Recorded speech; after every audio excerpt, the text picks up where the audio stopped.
Hey y'all, it's Day, and this video is all about porosity. So most of us have heard the term porosity before, and if you haven't heard or don't know what porosity is, I'm actually glad that I am the first one to let you know. So starting off, porosity is basically your hair's ability or how your hair absorbs moisture. It's determined by like your genetics, but it's also manipulated over time by heat that you put on your hair, shampoos, chemicals like coloring, or different treatments you put on your hair. Relaxers can change your porosity. So there are three levels of porosity. There's high, medium, and low. High porosity is when your cuticles are easily open. So when you're applying water and product, it just absorbs fast and absorbs quickly, but at the same time, because that cuticle is open, it also escapes really fast and dries your hair out quick. Medium was similar to high porosity, where it absorbs quickly, but it retains that moisture. It's not just escaping out because the cuticle isn't as easily open or just wide open, allowing air to just go in and dry your hair out.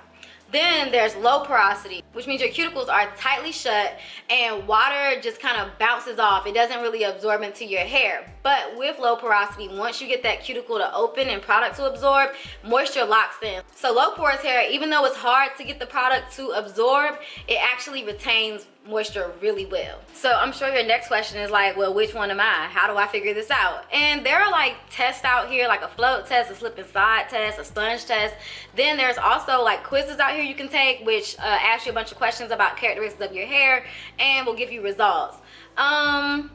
Being real with y'all, those like float tests and slip and slide tests, I feel like that's like flawed science, because depending on the environment and your texture, you're gonna get a result based off that and not so much of what porosity your hair is. Like with the float test, supposedly if you take a cup of water, room temperature, and put your hair in it, if it floats, it's low porosity. If it's medium, if it's in the middle, then it's medium porosity, and then if it's at the bottom, it's high porosity.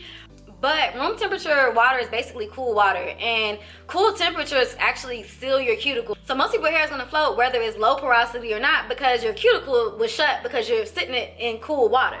Then with that slip and slide test, if you run your finger up a strand of hair and you feel ridges, then that's high porosity because you're feeling the cuticles open. But I feel like if somebody has a really kinky, tight texture and you running your finger up and down the hair, you're gonna feel ridges because their hair is kinky, not because of their cuticles. Their hair is literally kinky, so you're feeling the kinks in their hair, right? I mean, if you've done it and it worked for you, fine, but I just don't think that that's real. I think that's YouTube science, not real science.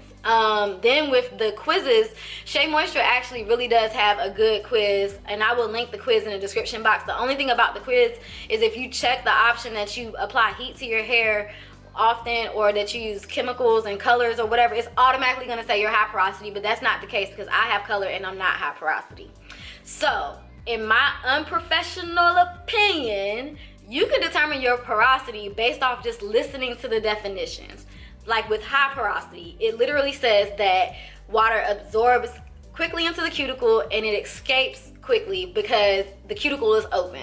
Now think about when you are washing your hair, because you know what your hair does in the shower. You know what it does when you put a bunch of water on. It's gonna do one or two things. It's either gonna absorb it nice and quickly, or you're gonna be one of the people who have to sit there for like 2, 3, 4, 5 minutes just letting water run over your hair so it can get fully wet so you can move on to your next process. Now, if your hair absorbs quickly and you notice by the time you get out your shower, it dries up, or you notice that when you're putting product, you're deep conditioning your hair and you're applying and then you go back and touch that first section that you did and it's already feeling like it's dried up, then you have high porosity hair. Now, I don't have high porosity hair, but I tend to go to sisterscientist.com and naturallycurly.com, and they have yet to lead me wrong. So I'm just gonna tell y'all what their tips are for high porosity hair. And when I've been watching videos, I've also found that the people are kind of just saying the same information. So for high porosity hair, they recommend deep conditioning regular because your hair dries out really quick. Then they recommend using oils and sealants to help seal in that moisture, which will stop the hair from drying out quick. They also recommend doing apple cider vinegar rinses, which it does something to the cuticles to help it stay closed and lock in moisture. Also, I found when I did my other moisture video, when I asked people what were their porosity and what was the way that they layered their products, most people with high porous hair said that they like to do the LOC method, which is your leave-in liquid, oil, then cream, which makes sense because you're applying your leave-in liquid, which is your moisture, then you're sealing it in, because the hair dries out quick, remember? Then they put their cream over top of it, so there's like an extra buffer of moisture for when the hair starts drying out. But that oil just kind of prevents it from drying out as fast. So those are the tips for high porosity. Now with medium porosity, it's similar to high porosity where the hair gets saturated quickly, but it retains moisture really well. It doesn't dry back out because the cuticles aren't stuck open. So if you have medium porosity hair, you good, and I'm gonna move on because you don't really need no help. Your hair is just absorbing and retaining moisture well. So with low porosity, it's kind of the opposite. So if you notice that when you go and you wet your hair, water just kind of bounces off of it. It takes you minutes to get your hair fully saturated, then that is low porosity, because that means that your cuticles are shut and the water is just kind of rolling off your hair. It takes a bunch of water and a little bit of heat to just get that cuticle open so that your hair can start getting fully saturated. So as far as deep conditioning with low porosity, my experience is I'll go through and I'll apply a deep conditioner and I have to work it in. I can't just apply and it starts absorbing. I literally have to work it in, make sure I coat every strand, move on to the next section, and when I go back and I've finish my whole head, I'll notice then my hair starts softening and the tangles start melting and all of that stuff. So that's low porosity because the cuticle is shut and you really have to do some things and go the extra mile to get the cuticle to open and start absorbing water and moisture. Now tips as far as low porosity, heat. I have a bonnet dryer, a deep conditioning cap, and a steamer, and I will link all three of those in the description box so you guys can see what I'm using.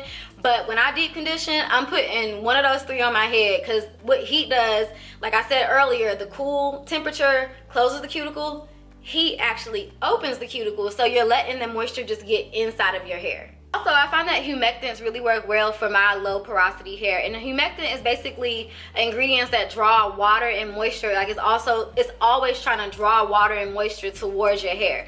So for example, my hair really loves honey. Other examples of humectants are aloe and glycerin, and you can Google more types of humectants so you can kind of look out for that. Those just soften the hair and just allow product to penetrate really well and deep into your strands, combating how tightly shut our cuticles are. Another tip is layering. Like I mentioned earlier, high porosity people may like to do the LOC method. Well, I found also when I did that video, most low porosity people like to do the LCO method, where the O is the last step that they're doing, which is the sealing, because our cuticles are going to tightly shut anyway and trap in that moisture. So I do my liquid leave-in, then I do a cream, then my oil is last. So that's it for porosity. I know you guys are probably hung up on, do I LOCO or LCO, or do I add an S? Yeah, that's confusing, and that just comes with the territory of natural hair and everybody's hair being different.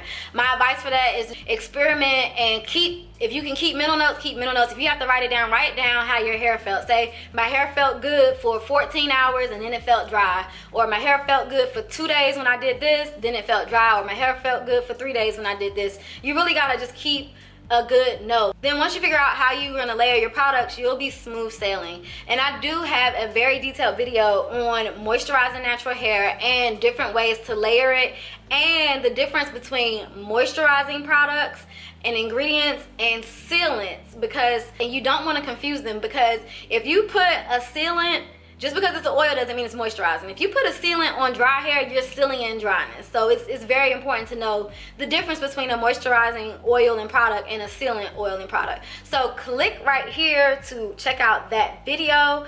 And I think that's it for real.